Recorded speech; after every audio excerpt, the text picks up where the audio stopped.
Hay que entender algo, y no es que los ministerios que fue levantando Dios en el Antiguo Testamento no es que fracasaron o fueron ineficientes, sino la desobediencia del pueblo los fue limitando. Ya los sacerdotes, Dios exigía levantar nuevas formas o nuevos ministerios.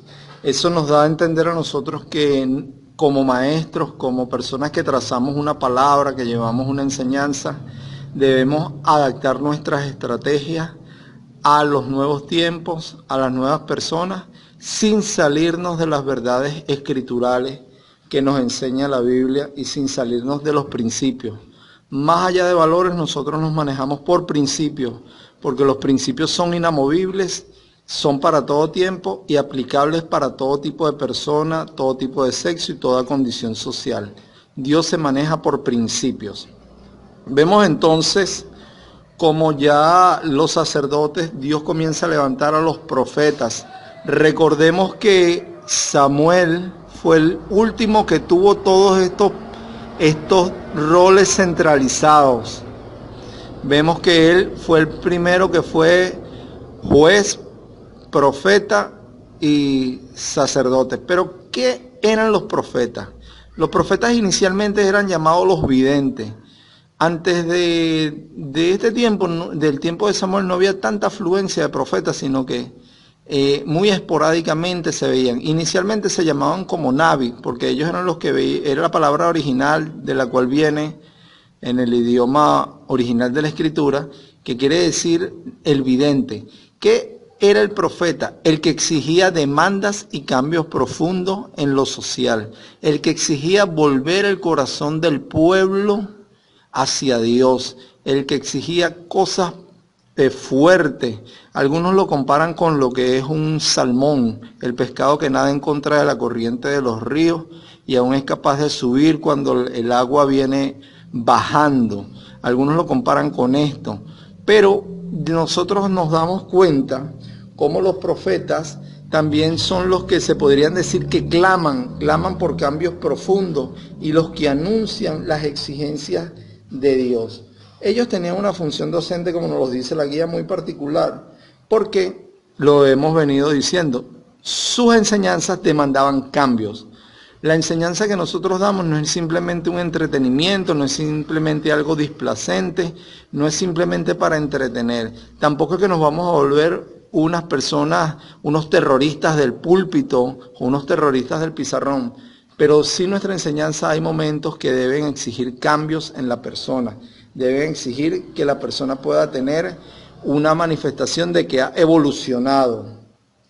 Y una de las cosas que nosotros vemos en los profetas son los que introdujeron la lucha contra las estructuras convencionales. Ellos hablaban mucho para lo que eran las injusticias del momento.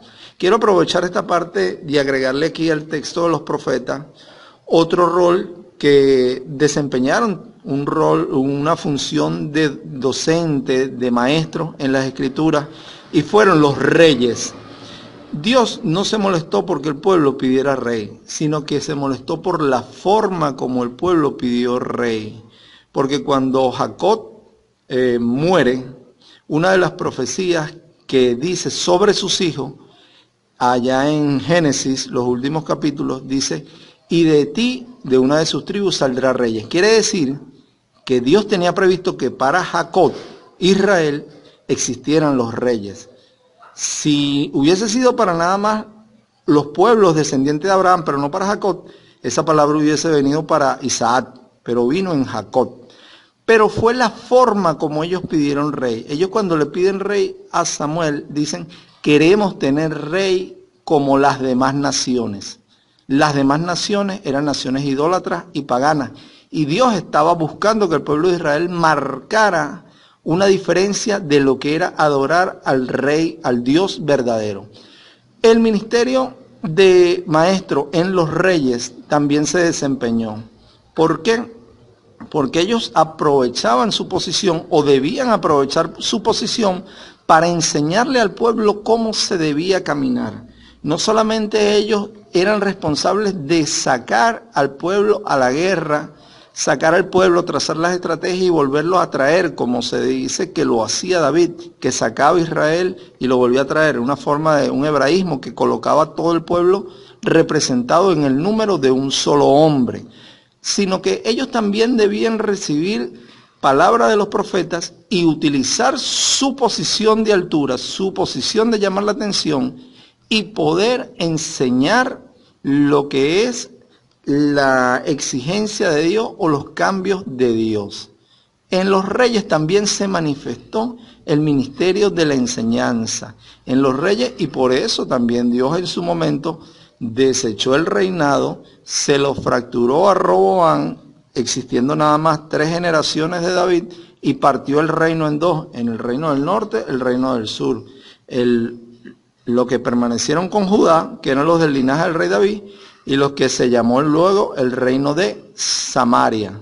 Pero vemos como al no cumplir sus roles de enseñar cómo caminar al pueblo, aprovechando su posición, su lugar de privilegio, vemos que Dios rompe o fractura ese rol. Recalco, no es que algunos de estos ministerios que desempeñaron la enseñanza, desempeñaron el rol de la enseñanza, el proceso de enseñanza-aprendizaje, desempeñaron el rol del maestro, algunos no es que se volvieron ineficientes, sino que el pueblo comenzó a ignorarlo, comenzó a desbordarse. ¿Y cuál es la reflexión? La repito, nosotros debemos reinventar y ajustar la enseñanza que damos. La enseñanza no es diferente, simplemente son los métodos, simplemente son las estrategias. Eso fue parte de lo que la Iglesia Católica llamó en el Concilio Vaticano II, predicar el Evangelio con nuevas fuerzas, con nuevo ánimo, con nuevo entusiasmo, nueva estrategia, pero predicar el mismo Evangelio.